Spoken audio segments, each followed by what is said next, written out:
श्री स्वामी समर्थ. मी प्रांजली. आपण जन्म घेताना, प्रत्येक मनुष्य जन्म घेताना 5 ऋण घेऊन जन्माला आलेला असतो. पहिलं म्हणजे देव ऋण, दुसरं पितृ ऋण, तिसरं मनुष्य ऋण, चौथं ऋषी ऋण आणि 5वं म्हणजे भूत ऋण. यापैकी कोणतं तरी ऋण फेडण्यासाठी आपला जन्म झालेला असतो. आता मनुष्य जन्म आहे म्हटल्यानंतर सुखाचे दिवस आले आणि दुःखाचे दिवस सुद्धा आले. सुखाच्या दिवसामध्ये आपल्याला कोणाची आठवण येत नाही, आपल्याला कोणाची गरज भासत नाही. पण ज्या वेळेला दुःखाचे दिवस असतात, दुःखाचं सावट आपल्यावर असतं, त्यावेळेला आपल्याला देव, मनुष्य, नातेवाईक किंवा सगळे जे आपण म्हणतो त्या सर्वांची आठवण येते. इवन उपाय, रेमेडी, सेवा या गोष्टींकडे सुद्धा आपण वळतो. पण आपण कधी विचार केलेला आहे का, दुःख संकट तर प्रत्येकाच्या आयुष्यामध्ये आहेत, पण बघा काही लोक असे आहेत की ते दुःख संकट आलं की त्याचा बाऊ करतात.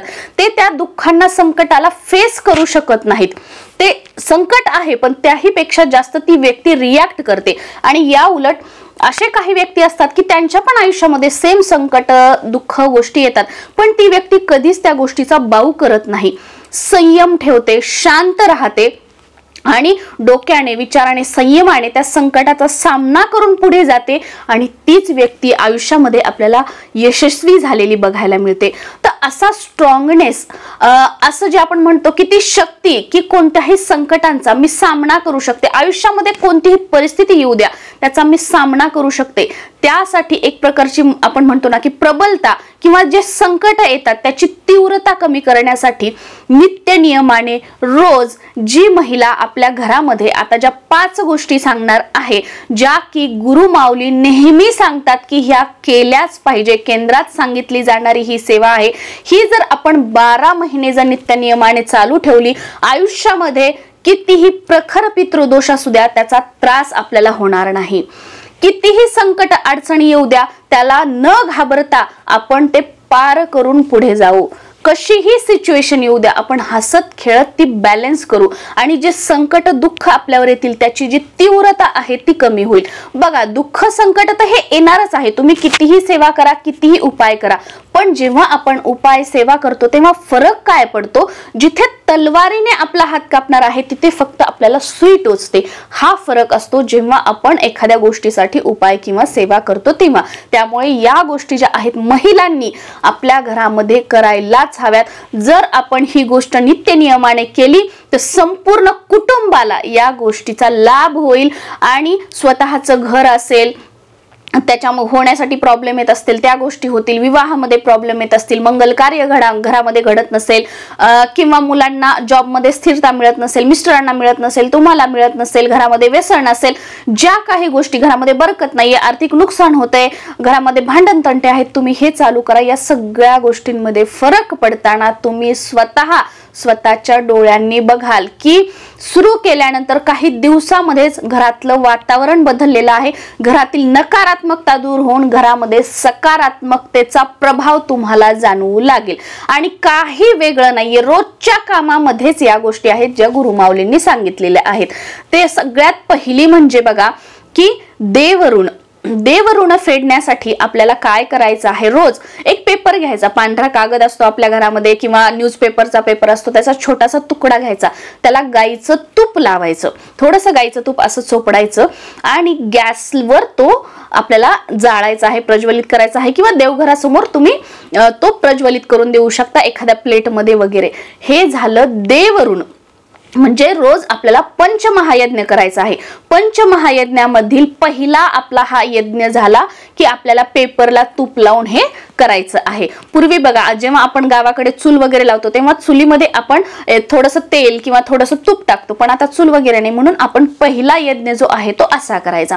दुसरा यज्ञ म्हणजे पितृऋण फेडण्यासाठी. त्यासाठी आपण काय करू शकतो, दुपारी 12च्या वेळेस एक पोळीचा तुकडा, चतकोर पोळी, अर्धी पोळी म्हणजे चपाती, ते आपण काय करू शकतो, उष्ट करण्याच्या अगोदरच वेगळं काढून ठेवायचं. जेव्हा आपण पोळ्या करतो, सकाळी स्वयंपाक करतो, त्याच्यातली चतकोर किंवा अर्धी पोळी बाजूला काढून ठेवायची, ती आपल्या पितरांसाठी. आणि ती दुपारी 12 वाजेच्या सुमारास एखाद्या प्लेटवर, कुठे तुमच्या घराकडे बाल्कनी असेल तर बाल्कनीमध्ये त्याचे तुकडे करून ठेवा पोळीचे, किंवा तशी ठेवा, किंवा तुम्हाला गच्ची असेल तर गच्चीवर ठेवा, खाली सोसायटीमध्ये कुठे जागा असेल जिथे पक्षी वगैरे झाडाखाली वगैरे येतात तिथे ठेवा, आपल्या पितरांचं स्मरण करून. हे झालं पितृऋण फेडण्यासाठी दुसरा महायज्ञापैकी दुसरा महायज्ञ झाला.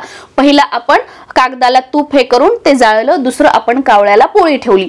तिसरं आपल्याला आता काय करायचं आहे की गाईला पोळी खाऊ घालायची आहे. जेव्हा आपण सकाळी पोळ्या बनवतो, स्वयंपाक करतो, तर आता बरेच जण बघा लाटून हे करतात, तर रोज आपल्याला पोळी मिळते. आता आम्ही काय करतो माहिती का, छोटासा पोळीचा उंडा घ्यायचा, त्याला फक्त असं असं थापायचं, म्हणजे ती अगदी छोटीशी गोटी एवढं असं होतं, आणि ते तव्यावर भाजायचं. ही गाईसाठी. कारण काय होतं बघा, बऱ्याच वेळेला मग गाई मिळत नाही, मग ती पोळी कुठे टाकणार, काय टाकणार, बरेच प्रश्न येतात.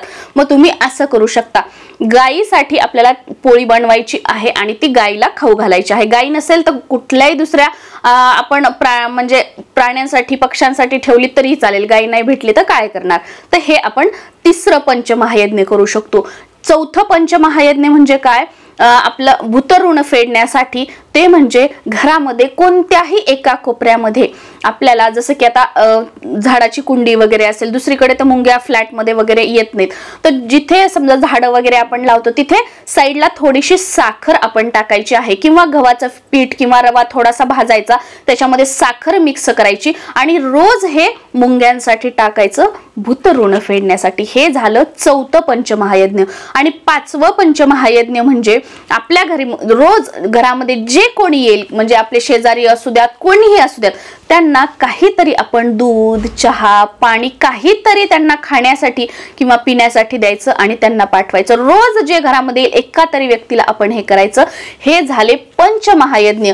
हे जर नित्य नियमाने रोज आपण जर केले तर येणारी जी संकट आहेत, ज्या आपल्या आयुष्यामध्ये येणाऱ्या अडचणी आहेत, 90% अडचणी, 80 ते 90% अडचणी खूप प्रयास न करता आपण प्रश्न सुटतात, असं गुरुमाऊलींनी सांगितलेलं आहे. त्यामुळे आणि वेगळं काहीच नाही बघा, सांगताना तरी एवढा वेळ, पण आपण करताना म्हणजे 5 मिनिटं सुद्धा या गोष्टींसाठी खूप झाले. एवढं या गोष्टी सोप्या आहेत. जर तुम्हाला खरंच या गोष्टींचा त्रास होत असेल, काय करावं घरामध्ये काही सुचत नसेल, परिस्थिती सुधारत नसेल, तर हे तुम्ही करायला चालू करा. कोणत्याही दिवसापासून सुरू करा. आता तर पितृपक्ष आहे, पितृपक्षापासून या सेवेला सुरुवात करा, किंवा कधीपासूनही करा.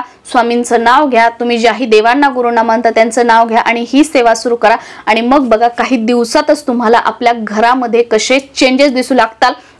घरातील सदस्यांच्या वागण्या बोलण्यामध्ये सुद्धा तुम्हाला फरक दिसू लागेल आणि घरामध्ये सकारात्मकता वाढत आहे, कुठेतरी नकारात्मकता दूर होत आहे, अलक्ष्मी घर सोडून जात आहे आणि माता लक्ष्मी घरामध्ये स्थिर होत आहे. असे बरेच अनुभव तुम्हाला यायला लागतील. श्री स्वामी समर्थ.